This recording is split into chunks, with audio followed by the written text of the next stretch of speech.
नमस्कार, स्वागत है आप सभी का आपके अपने YouTube channel Kedarnath classes Uttarakhand में। तो देखिएगा, रात के 10 बज चुके हैं। 10 बजे रोज़ाना आपके लिए लेकर आता हूं मैं उत्तराखंड खजाना क्लास, जिसमें मैं आपको 40 नंबर का प्रैक्टिस सेट करा के चलता हूं उत्तराखंड का, क्योंकि जो हमारा सिलेबस है उत्तराखंड का जनरली आपका पुलिस और आपका पटवारी, लेखपाल का, फॉरेस्ट गार्ड का, वन रक्षक का, क्लर्क स्टैनर, जो भी लगभग लगभग आपकी यूके ट्रिपल से वैकेंसी निकलती है, तो उसमें आपका 40 नंबर का उत्तराखंड बनता है। तो उसी को मैं करा रहा हूँ। साथ ही साथ जो मैं प्रैक्टिस ऐड कराता हूँ, इसकी पीडीएफ आपको टेलीग्राम चैनल पे भी देता हूँ। तो आप हमारे टेलीग्राम चैनल को जरूर ज्वाइन कीजिएगा। उसका लिंक आपको डिस्क्रिप्शन में मिलेगा। साथ ही साथ आप कहाँ से हैं उसका भी आपको कमेंट करना है कि आपकी प्लेस कहाँ है, कहाँ से आप रहने वाले हैं और आपका नाम क्या है। चलिएगा, शुरुआत करते हैं आज की इस वीडियो की। क्वेश्चन नंबर 1 है, राज्य में जनपद स्तरीय आपातकालीन परिचालन केंद्रों में टोल फ्री नंबर क्या है। तो देखिएगा, अगर हम बात करें जनपदीय स्तर अगर मालूम करेंगे तो इसका आंसर होगा बच्चों 1077। क्वेश्चन नंबर एक का आंसर हमारा ए हो जाएगा। और अगर राज्य स्तरीय आपातकालीन नंबर मालूम करें तो आता है 1070। तो क्वेश्चन नंबर एक का आंसर हमारा ए हो जाएगा। उसी के साथ साथ बच्चों अगर हम बात करें, देखिएगा, हमारे उत्तराखंड में खासकर कई प्रकार की आपदाएं आती है। जैसे आपका भूकंप हुआ, भूस्खलन हुआ, बाढ़ आना, इस तरह की कई सारी आपदाएं हैं।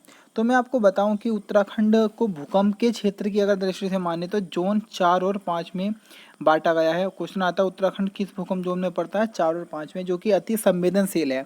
मतलब कि यहाँ पर अधिक खतरे हैं और भारत का अधिकांश भूकंप आपका उत्तराखंड क्षेत्र में देखने को मिलेगा। उसके साथ ही साथ मैं बात करूं तो मैं आपको थोड़ा सा बता देना चाहता हूं बच्चों, जो भूकंप जोन हमारा 4 पड़ता है, तो भूकंप जोन 4 में हमारे जो ज़िले हैं वो है हमारा उत्तरकाशी है, उसके बाद हमारा देहरादून है, उसके बाद अगर मैं बात करूं तो हमारा टिहरी गढ़वाल पड़ेगा, और आपका नैनीताल और उधम सिंह नगर पड़ता है। भूकंप जोन 4 में उत्तरकाशी, देहरादून, टिहरी, नैनीताल और उधम सिंह नगर आता है। और भूकंप जोन 5 की बात करें बच्चों हम, तो भूकंप जोन 5 में आपको देखने को मिलेंगे जैसे हमारा पिथौरागढ़ आ जाएगा। उसके बाद अगर मैं बात करूं चमोली हमारा इसमें देखने को मिलेगा। उसके बाद अल्मोड़ा आपको देखने को मिलेगा। उसके बाद बागेश्वर मिलेगा।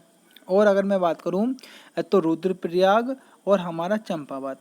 तो इस तरीके से भूकंप जोन 4 में हमारे 5 जिले हैं। और अगर हम भूकंप जोन 5 की बात करें तो वहाँ पे हमें 6 जिलों का उल्लेख मिलता है। क्वेश्चन नंबर 2 की तरफ बढ़ते हैं। क्वेश्चन नंबर 2 है, गुड़ियार ताल कहाँ पर स्थित है। तो बच्चों गुड़ियार ताल हमारा स्थित है चमोली में। तो क्वेश्चन नंबर 2 का आंसर हमारा सी बिल्कुल करेक्ट हो जाएगा।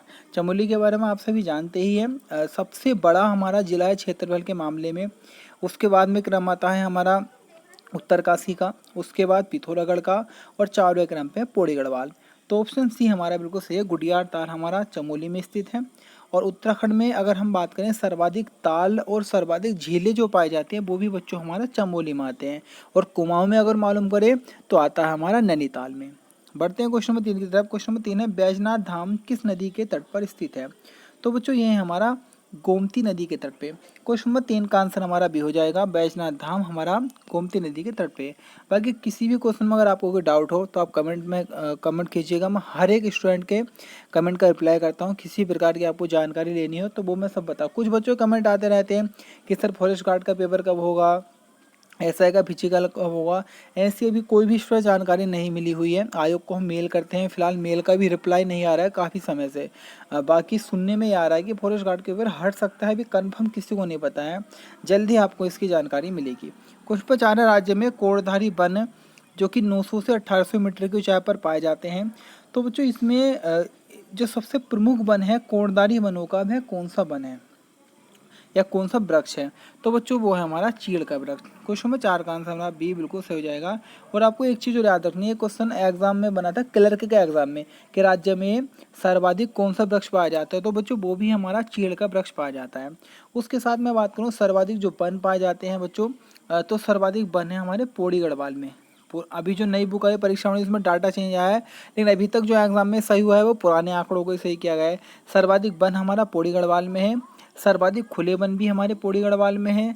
सर्वाधिक अति सघन वन हमारे आते हैं नैनीताल में। और उसके बाद में बात करूं सबसे कम वन आपके आएंगे तो उधम सिंह नगर में आते हैं सबसे कम वन। क्वेश्चन नंबर 5 है, राज्य में वनों का प्रबंध या नियंत्रण कुल कितने तरीके से होता है? तो ये होता है बच्चों 4 तरीकों से। क्वेश्चन नंबर 5 का आंसर हमारा बी बिल्कुल सही हो जाएगा। क्वेश्चन नंबर 6, कुमाऊं में कृषि संबंधी हुड़की बोल गीत किस फसल के अवसर पर गाया जाता है? तो कई बार तो क्वेश्चन नहीं बन सकता है कि हुड़की बोल गीत किस समय पर मुख्यतः गाते हैं? तो आपका जो खरीफ फसल का जब समय आता है, जब खरीफ की फसलें बोई जाती हैं, तो उस समय खेत में जो कार्य करते हैं जो मजदूर या किसान, तो उनको एक प्रकार से उत्साहित करने के लिए भी इन गीतों का प्रयोग किया जाता है। पहले गीत गाएंगे और उसके पीछे जो खेत में काम करते हैं वो जो मजदूर या किसान वो भी उन गीतों को दोहराते हैं। तो बच्चों इसका आंसर होगा आपका ऑप्शन है, खरीफ फसल के समय इनको गाया जाता है और मुख्यतः कुमाऊं क्षेत्र में गाए जाने वाले गीत हैं। क्वेश्चन नंबर 7 है हमारा, Indian institute of Ayurveda drug drug research कहाँ पर स्थित है? तो बच्चों ये हमारा आता है अल्मोड़ा के ताड़ी खेत में। क्वेश्चन नंबर 7 का आंसर हमारा डी बिल्कुल सही हो जाएगा। क्वेश्चन नंबर 8 की तरफ बढ़ते हैं। क्वेश्चन नंबर 8 है, राज्य की प्रथम खनन नीति की घोषणा कब की गई थी? कल मैंने आपको कम से कम 10 नीतियां बताई थी, जिसमें आपका मत्स्य नीति था, उसके साथ ही साथ जनसंख्या नीति भी था, पौधरोपण नीति भी मैंने आपको बताया था, खनन नीति भी बताया था, बहुत सारी नीतियां बताई थी, ऊर्जा नीति, नई ऊर्जा नीति, नवीकरणीय ऊर्जा नीति, सब मैंने आपको बता दिया था। तो मैंने आपको वहाँ पे बताया होगा बच्चों कि राज्य में प्रथम खनन नीति 4 अप्रैल 2001 को आई थी। क्वेश्चन नंबर 8 का आंसर हमारा बी हो जाएगा। क्वेश्चन नंबर 9 है, किसका प्रयोग स्नेहक के रूप में किया जाता है? तो ये प्रयोग किया जाता है बच्चों आपका ग्रेफाइट का। क्वेश्चन नंबर 9 का आंसर हमारा ए हो जाएगा। आपने खनिज वाला चैप्टर पढ़ा होगा उत्तराखंड में, वहाँ से हर एग्जाम में क्वेश्चन जरूर बनना है, उसको अच्छे से रिवाइज कीजिएगा। क्वेश्चन नंबर 10 है, राज्य में चाल खाल योजना किससे संबंधित है? तो जल का संचयन या जल संरक्षण से संबंधित आ जाती है चाल खाल योजना। ऑप्शन बी हमारा बिल्कुल सही है। क्वेश्चन नंबर 11 है, उत्तराखंड में डेयरी संघ स्थापित किया गया है। तो डेयरी संघ स्थापित किया गया बच्चों हमारा हल्द्वानी में। क्वेश्चन में 11 का आंसर हमारा ए बिल्कुल सही हो जाएगा, हल्द्वानी। हल्द्वानी की हम बात करें तो बच्चों देखिएगा, हल्द्वानी या आधुनिक हल्द्वानी की जो नींव रखी है वह कमिश्नर ट्रेल जी ने रखी है। हल्द्वानी की मैं बात करूं तो भारत का प्रथम दुग्ध संघ 1949 में हल्द्वानी में स्थापित हुआ था। सुशीला तिवारी मेडिकल कॉलेज यहीं पर है। इंदिरा गांधी अंतर्राष्ट्रीय क्रिकेट स्टेडियम भी यहीं पर मिलेगा। दूध वाला कुआं भी आपको हल्द्वानी में ही देखने को मिलेगा। क्वेश्चन नंबर 12 है, चेतु के रुक्मणी हरण चित्रमाला में चित्रों की संख्या कितनी है? तो आपने नाम सुना होगा, कई सारे चित्रकार हुए हैं उत्तराखंड में बड़े प्रसिद्ध, जैसे मौलाराम जी, चेतु, माड़कू का नाम आपने सुना होगा मुख्यतः। तो चेतु जो थे, पहले तो मैं आपको बता दूं, कृष्ण लीलाओं का चित्रण करते थे। कृष्ण जी की जो लीला रही है उनके जीवन की, उन सब का चित्रण किया था चेतु ने। और इनकी जो एक चित्रमाला थी, या इनकी एक प्रकार से इनके चित्रमाला जिसको रुक्मणी हरण नाम दिया गया था, तो रुक्मणी हरण जो चित्रमाला थी इसमें कुल 13 चित्र थे। क्वेश्चन नंबर 12 का आंसर सी हो जाएगा। और वर्तमान में अगर हम बात करें, यह जो चित्रमाला है वाराणसी के कला भवन में अभी संरक्षित या सुरक्षित रखी हुई है। क्वेश्चन नंबर 13 है, राज्य में भगवान विष्णु की मूर्ति अभंग मुद्रा में कहाँ स्थित है? तो बच्चों अभंग मुद्रा में जो स्थित है वो हमारा चमोली के आदि बद्री में स्थित है। क्वेश्चन नंबर 13 का आंसर हमारा डी हो जाएगा। एक और इस तरीके का आता है, पहले तो मैं इसके बारे में थोड़ा आपको बता दूं। जो आपका मूर्ति मिलेगी आपको, तो बच्चों मूर्ति 5 फीट ऊंची है। इस मूर्ति को चाहिए 5 फीट है। और इसमें जो भगवान एक हमारे जो विष्णु भगवान हैं उनके 4 हाथ दिखाए गए हैं। एक हाथ में पद्म मिलेगा यानी कमल का फूल, दूसरे में चक्र है, और एक हाथ में गदा है, और एक में शंख देखने को मिलेगा। ये तो थी अभंग मुद्रा में, यानी कि थोड़ी टूटी फूटी, एक प्रकार से इसका कुछ भाग टूटा हुआ है।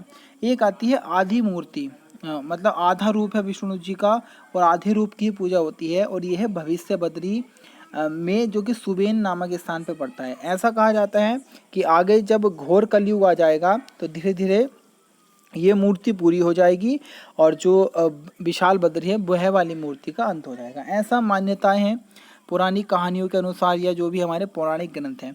क्वेश्चन नंबर 14, लाली किस प्रकार का गीत है? तो इस प्रकार के क्वेश्चन भी आजकल एग्जाम में बहुत बन रहे हैं। तो बच्चों लाली जो है वो हमारा ऋतु गीत इसको हम कहते हैं। ऑप्शन ए हमारा बिल्कुल सही है, ऋतु गीत है लाली जो है। ये आपको परीक्षा में क्वेश्चन देखने को मिल जाएगा। क्वेश्चन 15 है, जनगणना 2011 के अनुसार राज्य का महिला साक्षरता में देश में कौन सा स्थान है? तो बच्चों ये स्थान है 20वां। क्वेश्चन 15 का आंसर हमारा ए हो जाएगा। मैं थोड़ी सी साक्षरता से संबंधित महत्वपूर्ण फैक्ट आपको बताऊंगा, बड़े इंपॉर्टेंट है, आप इनको अच्छे से देखिएगा।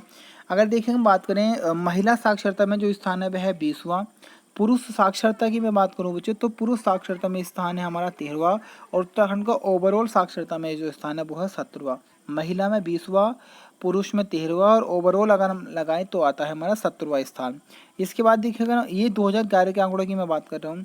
इसके बाद अगर हम बात करें राज्य में जो सर्वाधिक साक्षरता है वह देहरादून में है, सर्वाधिक महिला साक्षरता है वह भी देहरादून में है, सर्वाधिक पुरुष साक्षरता है वह आपका आता है रुद्रप्रयाग में। सबसे कम साक्षरता बच्चों हमारी देखने को मिलेगी उधम सिंह नगर में, यूएस नगर में।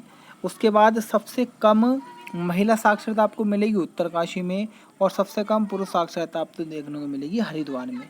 इसके बाद अगर मैं बात करूँ बच्चों, सर्वाधिक आपको एससी साक्षरता देखने को मिलेगी नैनीताल में, और सर्वाधिक एसटी साक्षरता देखने को आपको मिलेगी रुद्रप्रयाग में। तो ये बड़े इंपॉर्टेंट फैक्ट है। अभी आपको कमेंट बॉक्स में करना है कि उत्तराखंड के वर्तमान में शिक्षा मंत्री कौन है।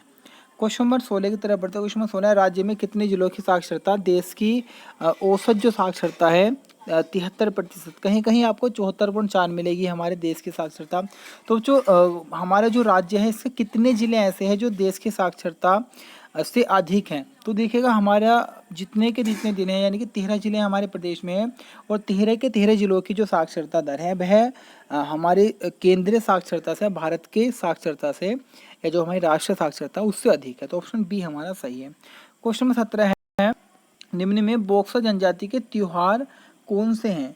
तो अगर हम बात करें बॉक्सर जनजाति का बच्चों त्योहार है वो सारे ही त्योहार आपको बॉक्सर जनजाति में देखने को मिलेंगे, चाहे वो गोटरे हो, होंगड़ हो या डलिया हो। ऑप्शन डी हमारा बिल्कुल सही है।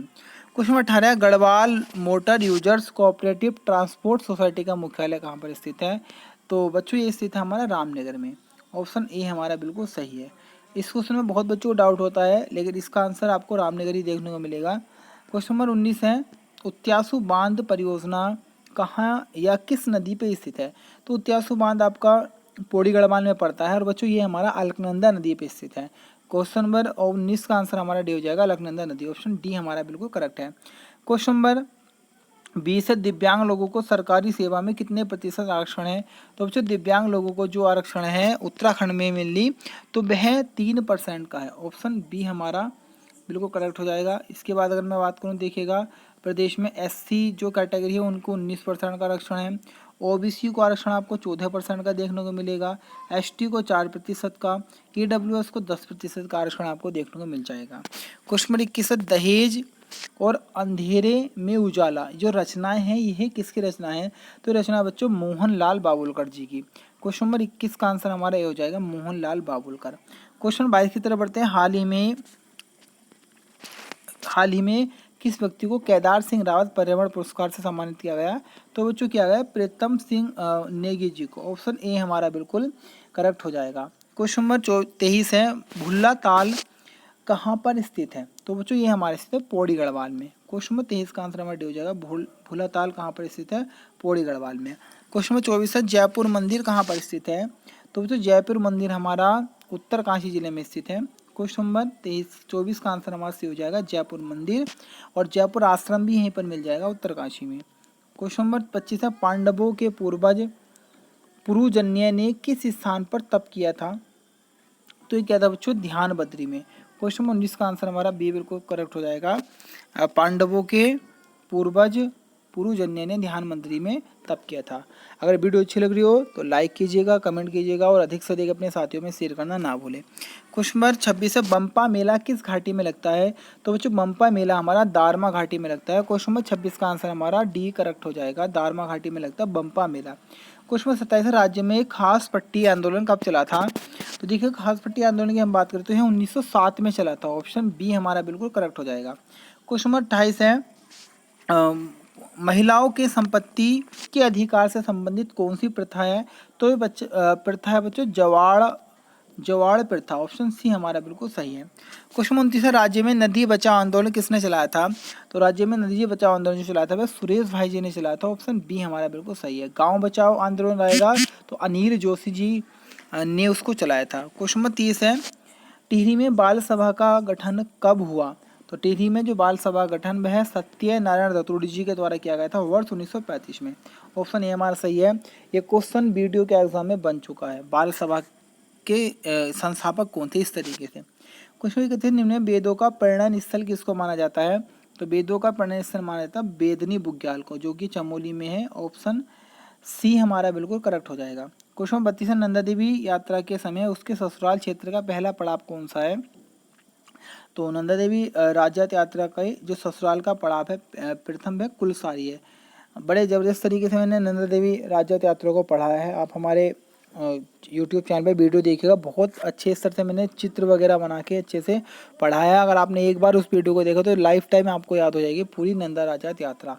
क्वेश्चन 33 है टिहरी गढ़वाल में चाय की खेती प्रारंभ हुई। देखिएगा 1824 में सबसे पहले बिशप हेबर नामक एक व्यक्ति थे, उन्होंने बताया था कि उत्तराखंड में भी चाय के पौधे उग सकते हैं या उत्तराखंड में स्वतः चाय के पौधे उगते हैं।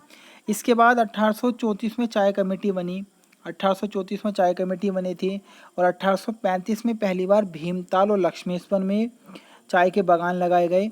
उसके बाद टिहरी गढ़वाल की अगर हम बात करें तो यहाँ पर भी 1835 में सबसे पहले चाय के पौधों को लगाया गया था। तो ऑप्शन डी हमारा सही है। उसके बाद अगर हम बात करें 1844 में देहरादून में जेमिसन जी ने चाय के पौधे लगाए। उसके बाद 1843 में पौड़ी और गडोलिया में कैप्टन हडस्टन के द्वारा लगाए गए। इसके बाद 1850 में यहाँ पर एक चीनी चाय विशेषज्ञ आया था जिसका नाम था एसाई बोंग। उसके बाद अगर हम बात करें पौड़ी चाय फैक्ट्री की स्थापना की गई डी चोफिन के द्वारा।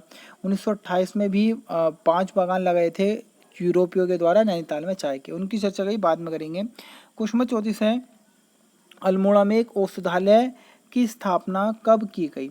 तो या किसके समय में की गई। तो बच्चों इसकी स्थापना की गई थी लुशिंगटन के समय। ऑप्शन बी सही है। और ये बच्चों की गई थी 1848 में। 1848 में एक औषधालय की स्थापना लुशिंगटन जी के समय की गई थी अल्मोड़ा में। और उसके बाद इसकी शाखा को चंपावत के लोहा घाट में और पिथौरागढ़ को भी जोड़ दिया गया इसी औषधालय के साथ में।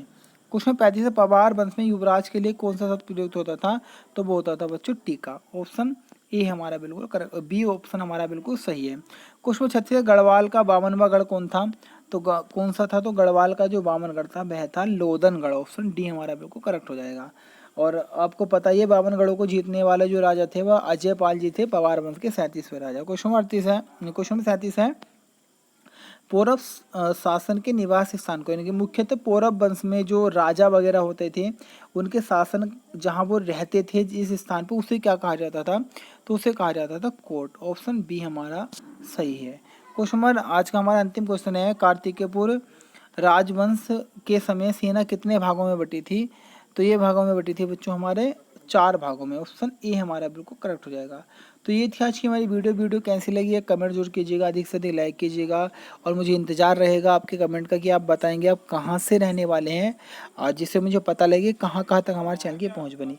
बाकी प्लीज़ आपसे एक रिक्वेस्ट है, अगर आप न्यू हैं हमारे चैनल पर, आप तैयारी करना चाहते हो तो चैनल को सब्सक्राइब जरूर कर लें और साथ में जो बेल आइकन है उसको प्रेस करना ना भूलें। चलिएगा मिलेंगे कल फिर एक नवीनतम वीडियो के साथ। फिलहाल के लिए धन्यवाद।